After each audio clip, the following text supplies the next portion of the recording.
biar kita selalu diridhoi. Apa sih amal-amalan apa yang sejatinya yang Allah suka terhadap makhluknya atau hambanya? Mohon dijelaskan Gus Bayin. Bismillahirrahmanirrahim. Alhamdulillah saya bisa duduk ngopi bareng.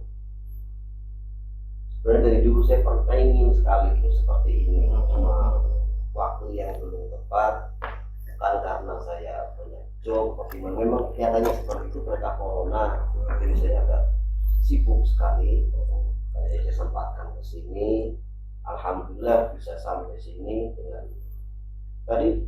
Sebenarnya supir saya itu sudah mau pulang, ngantuk. Saya disuruh mampir dulu ke pondok. Ini ada panggilan Suman, katanya mau beli, udah saya kesini. Kalau itu mobil Alphard saya itu kotor banget, mau dicuci. Oh gitu ya. Hati-hati Gus, itu kalau kotor nanti kena corona ya Gus ya. Kena repot kita ya. Itu sebenarnya suruh pulang. Oh gitu. Oh, yang panas dapat jeruk itu ya Gus ya. Oh iya. Dari mati mau pajero, mau sama saja. Sama. Iya. Gini ya. Tapi ngomong-ngomong kali ini kita lagi nggak ngomongin mobil Gus. Kita ngomongin amalan apa nih Gus? Oh gitu. Oh ya siap. Aku saya ada acara. Oh gitu ya. Menghargai direktur utama saya ini, alhamdulillah sangat gigih. Saya terima kasih. Adik saya itu bisa membuat channel YouTube seperti ini. Mudah-mudahan bermanfaat. Amin. Khususnya bagi alumni Pondok Pendidikan Kubur. Amin. Ini ya, bicara tentang amal apa yang paling dicintai oleh Allah Subhanahu wa Ta'ala. Saya teringat dengan ceritanya sahabat Abdullah bin Mas'ud. Sahabat Abdullah bin Mas'ud adalah salafunal awwalun, itu orang yang pertama kali masuk surga setelah sahabat-sahabat Muhammad sallallahu alaihi wasallam. Sahabat Abdullah bin Mas'ud itu salah satu dari 7 sahabat yang pertama masuk. Dia menceritakan dan dia pernah tanya kepada Rasulullah sallallahu alaihi wasallam, ya Rasulullah, ayu amalin ahabbu ila Allah, amal apa yang paling dicintai oleh Allah Subhanahu wa Ta'ala? Nabi Muhammad menjawab bahwasanya amal yang paling dicintai itu ada 3. Apa yang pertama? As-sholatu ala waqtiha, yaitu sholat pada waktu. Di waktu sholat duhur ya sholat duhur, baca duhur sholatnya di asar. Oh gitu ya. Ada mah kayak gitu. Ya tolong adabnya jangan kesini. Ada kayak gitu. Kenapa sholat menjadi amal yang paling dicintai oleh Allah? Sebab awal ma yuhasabu yaumil qiyamah sholat. Makhluk manusia, hamba yang pertama kali nanti dihisab di yaumil qiyamah itu sholat, bukan ibadah-ibadah yang lain, sedekah, jariyah, apa yang lain bukan. Tapi yang pertama kali dihisab itu bagaimana sholatnya. Makanya kita jaga sholat kita perbaiki sholat kita. Sholat tepat waktu, bukan waktu tepat sholat, tapi sholat tepat waktu. Oh iya siap. Kalau waktu tepat sholat itu juga duhur ke asar. Oh gitu ya. Asar sama sholat. Itu jangan dibalik-balikan. Iya. Yang kedua ayun ya Rasulullah. Lalu apalagi ya Rasulullah? Birrul walidain. Yang kedua yaitu berbakti kepada orang tua. Itu sudah pasti bahwasanya kita sebagai seorang anak harus selalu berbakti kepada orang tua. Ridullah fi ridul walidain, wasutullah fi sutil walidain. Bahwasanya ridhonya Allah itu terletak pada ridho kedua orang tua, murkanya Allah terletak pada orang tua. Itu yang kedua, bahwasanya setelah sholat nanti yang paling kita ingin itu kita berbakti kepada kedua orang tua. Kita tahu orang tua yang telah mendidik kita dari kecil sampai sekarang ini, orang tua yang banting tulang, apalagi ibu yang melahirkan kita dan yang lain-lain. Sudah tahu, terus kita sudah tahu semua. Dan yang ketiga amal summa ayun ya Rasulullah. Yang ketiga apa ya Rasulullah? Amal yang paling dicintai oleh Allah jihad di sini. Jihad di sini kebanyakan orang menafsirkan, orang menafsiri, orang memahami. Oh, masa sekarang ada jihad? Ada. Mungkin zaman Rasulullah jihad itu perang. Kita melawan musuh kita, melawan orang-orang kafir dengan pedang kita, golok ya, celurit, panah, apa tuh zaman dulu. Kita hajar, jus mati kita jihad, kita mati syahid. Tapi sekarang ini lebih parah, bahkan lebih susah jihad kita. Apa jihad itu yang kita lakukan? Jihadul qalbi, jihad hati kita. Ketika kita jihadun nafsi, jihad melawan hawa nafsu kita. Pan mangkat pengajian, pan mangkat sholat sungkan, dah mengopelah itulah. Kita pasti kalah. Biasanya itu. Pan mangkat Biasanya pengajian, wah, udah naik sungkan. Berarti kita kalah. Tapi ketika kita jihad, yuk mangkat, oleh kadar kita niat ikhlas, niat pengen ilmu, insya Allah itu namanya jihad. Jihad kita bisa sinonimkan, kita disamakan dengan berbarengan dengan hijrah. Jihad wal hijrah. Ketika kita jihad, kita bisa hijrah. Apa hijrah? Hijrah zaman Nabi dari Mekah ke Madinah, Madinah ke Mekah. Tapi hijrah sekarang beda. Hijrah itu nafsi. Dari yang baik menjadi lebih baik. Dari yang tidak baik menjadi yang baik. Sing asalnya ngaji seju sedina jadi rohjus. Amin amin. Sing asalnya orang ngaji jadi ngaji. Sing asalnya sembahyang Jumat tok, saya mendingan itu boleh. Esok anak asal ke arah hijrah, perubahan perpindahan dari suatu yang tidak baik menjadi yang lebih baik. Itu yang dikatakan oleh sahabat Abdullah bin Mas'ud ketika bertanya kepada Rasulullah. Makanya yang tiga ini kita harus jaga dari mulai pertama sholat kita dan berbakti kepada orang tua, dan kita selalu berjihad, hijrah terus sampai mati kita harus hijrah. Dan kalau jihad, apapun bentuknya jihad. Kalau demo jihad nggak itu Gus? Jihad. Demo jihad ya? Jihad. Bawa takbir, bawa bendera itu jihad. Jihad. Oh jihad itu. Soalnya bagi mereka jihad. Oh begitu. Bagi mereka. Soalnya ada di banner-banner di jalan itu ada itu ada jihad pribadi. Oh begitu. Jihad nafsi, jihad lawan nafsu pribadi beda. Gitu. Yang ditegaskan kita ini itu jihad melawan hawa nafsu kita. Ketika suatu yang baik, kita melakukan perbuatan yang baik, terus ada godaan, kita berjihad melawan depan mata apa orang. Ketika kita mengangkat berarti kita jihad, kita menang. Oh gitu. Tapi ketika kita aku musika, teman imam cek, aku sembahyang, aku ngajian, nah itu kita kalah. Oh gitu ya. Begitu juga hijrah. Kadang perubahan kita, hijrah kita itu selalu diolok oleh orang lain. Banyak yang bimbing kita. Dan kau yang soal inilah gaya inilah itu biasa. Oh gitu ya. Itu cobaan kita, tantangan kita ketika kita mau hijrah. Apapun pasti ada cobaan. Oke. Berarti pada intinya segala sesuatu yang dicintai oleh Allah Subhanahu wa taala sudah tertera dalam hadis Nabi Muhammad SAW.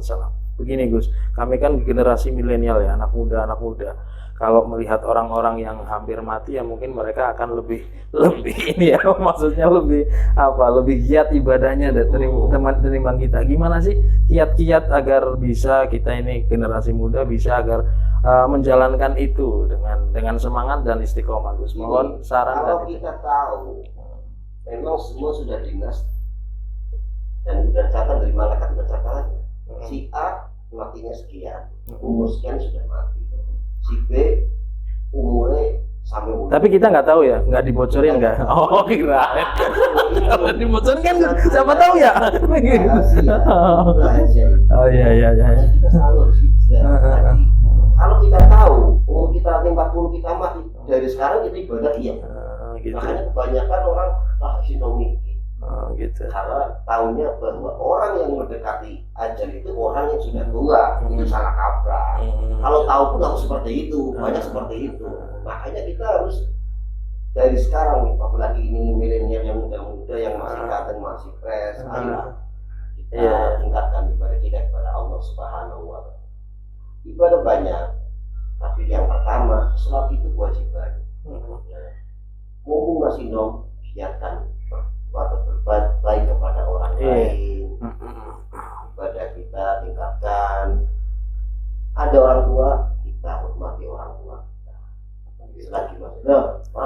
nggak ada, gimana saya menghormatinya? Iya. Kita masih bisa menghormati orang tua dengan cara apa? Kita selalu mendoakan orang tua kita di makom atau di rumah. Kita doakan. Ila hadrati khususon, siapa yang almarhum. Itu seperti halnya gini, orang kalau sudah meninggal kan sudah terputus amalnya. Iya. Ya mata Adam minggoto amalu Ila min salasin. Itu sehingga orang sudah orang berarti orang yang sudah mati itu sudah tertutup amalnya, nggak bisa menambah. Beda dengan orang yang masih hidup. Orang yang masih hidup ketika kita berbuat maksiat harus bisa tobat. Ada amalan yang bisa menutupi dosa setahun 2 tahun ada. Tapi orang yang sudah mati sudah nggak bisa bertambah amalnya. Siapa yang menambahkan amal itu? Siapa yang menurut itu? Kita anak-anak yang masih hidup gitu. Dengan cara kita mendoakan ila hadrati khusus. Beda, memang orang meninggal dapat pahala dari orang-orang lain. Sebenarnya muslimin, muslimat, mukminin. Iya itu jamaah itu gimana? Jamaah itu dapat semuanya itu. Dapat. Tapi ibarat mau ngirim gue disindir-sindir. Saratan disibir-sibir bagi rata. Oh gitu ya. Itu muslimin muslimat karena bareng-bareng akeh. Tapi tetap ada nikmat kan? Nikmat. Semua kan kurang maklum. Oh gitu. Kalau dari anak sendiri ilah lebih khusus. Oh sak geluntung, sak tenong, tapi balik orang. Oh gitu ya. Daripada saran lebih bisa RT, tapi saran derekan. Oh gitu. Makanya kita banyak ilah satu khususon, kowe iki mun sak gludung. Saran tambah kewan. Kita subhanallah. Ilah satu khususon. Oh iya. Mina siapa, abinya siapa, dan orang meninggal itu bukan dia diam diri. Artinya apa? Bisa melihat seperti harta layar. Kita melihat TV hanya yang di shooting saja. Beda dengan orang yang meninggal. Dia melihat isi alam ini. Di dunia ini terlihat jelas kayak TV. Buat apa yang dilakukan anak-anak ya tahu semua. Makanya kita sering doakan. Oh iya, amin. Cara birrul walidain teringat dari ceritanya ijazah sholawat dari Imam Al-Habib Asgar, bahwasanya ada amalan yang menggabungkan antara syafaat sholawat dengan kita berbakti kepada orang tua. Itu Allahumma sholli ala sayyidina Muhammadin karimil abadi wal ummahat. Iya. Semua doa itu diawali dengan sholawat. Oke. Subhanallah iya. Dengan sholawat. Makanya wis donga bae sangkerlah sholawat orang diterima. Iya. Kalau ditutup dengan sholawat. Nah ini sholawat nelakat gabung jadi Pak Kiai Amir. Itu sholawat gabung sholawat karung lain tetap polis. Oke. Polis benar. Iya, oke Gus. Karena panas. Oke, nanti dulu Gus. Biar pembicaraan kita ini nggak ngelebar-ngelebar ya. Jadi tadi kan amal yang dicintai, terus sampai ke birrul walidain, sampai ke sholat, aneh kan jadi pusing. Kalau ya betul ada hubungannya. Gini. Dari sholat dan birrul walidain. Saya tadi bicara birrul walidain. Ya. Ketika kita berbakti kepada orang tua, digabungkan dengan sholawat. Artinya apa? Allahumma sholli ala sayyidina Muhammadin karimil abadi. Sholawat paling kanjeng Nabi karimil abadi, memuliakan kedua orang tua, bapak dan ya. Sholawat itu dengan syafaat dengan memuliakan kedua. Itu amalan yang sangat baik untuk kita lakukan. Subhanallah, penjelasan yang luar biasa nih dari Gus Bayan. Terima kasih Gus. Tapi ya kami ini ya pemuda ya, masih generasi milenial ya, harus banyak-banyak didoakan juga yang tua Gus. Nah kami juga kan, yang namanya anak muda ya kadang-kadang ya ada angin ke kanan ya kita ingin ke kiri gitu kan, repot kan kayak gitu Gus. Makanya ya kebutuhan doa ya, ruh itu kan penting kan gitu. Mohon didoakan kami semua ini Gus. Nah terkait pembicaraan obrolan santai kita siang hari ini, mudah-mudahan bisa bermanfaat untuk kita semuanya Gus ya. Dan barangkali ada pertanyaan dari Gus Umar untuk Gus Bayan yang alhamdulillah di tengah-tengah kita hari ini. Ya, kembali lagi tadi amalan-amalan yang untuk menghadapi pandemi. Ya, jadi itu kan amalan untuk muslim secara umum. Wah, ini menarik ini. Aduh, anak ketengkreng ini. Pembahasan atau pembelajaran kita yang awal, ya, amal-amal khusus untuk menghadapi wabah yang sedang kita hadapi sekarang ini. Mungkin ada amalan apa, atau mungkin ada Dari orang muslim. enggak. Tadi kan yang dijelaskan amal-amal secara umum, Iya. bukan pas wabah atau enggak wabah, Iya. itu semua harus dijalani. Nah, terkecuali ini kita lagi menghadapi wabah corona ini. Mungkin ada amalan khusus apa yang mungkin bisa kita kerjakan, kita amalkan, kita untuk saudara kita semua atau untuk diri kita sendiri. Ya, amal yang pertama dari amalan kesehatan jelas tadi sudah dijelaskan bahwa kita selalu jaga kesehatan itu salah satu Secara ikhtiar ya. secara ikhtiar. Kita Satu dari bahwasanya kebersihan sebagian dari iman itu harus. Tapi itu pertama ngawal dewek dan lingkungan dan rumah kita, lingkungan kita semuanya kita bersih dan baru rumput laut. Kalau rumput laut digoreng, Gus. Kalau rumput laut digoreng. digoreng kan? Diapain? Es. Oh gitu ya. Kita beres apa untuk bersih rumput sampah-sampah yang ada itu juga ikhtiar. Termasuk sampah hati juga ya. Sampah itu selalu berdoa, kita harus selalu mendekatkan diri kepada Allah Mungkin Subhanahu ada doa-doa khusus itu. Ada. Untuk wabah. Allah ada Allahumma dfa anal ghala wal wabah ila akhir. Oh kayak gitu. Anda sudah tahu. Oh, siap. Saya doakan, nanti kamu nggak bisa ngapa-apa. Makanya supaya saya setengah-setengah jam. Oh, Enggak, paling tidak ini bisa didengarkan oleh Halayak banyak. Hal sudah tahu doa-doa itu banyak doa-doa itu. Dan ada yang lebih khusus sebenarnya bahwasanya irotip hadat itu ada ya amanal khaifin aminna mimman nakhaf ya amanal khaifin sallimna mimman nakhaf ya amanal khaifin najjina mimman nakhaf ya amanal khaifin zat yang mengamankan mencatatkan segala kekhawatiran aminna mimman nakhaf amankanlah kami, jatuhkan kami dari segala kekhawatiran. Ya amanul khaifin salimna mimman nakhaf, selamatkan kami dari kekhawatiran wabah ini.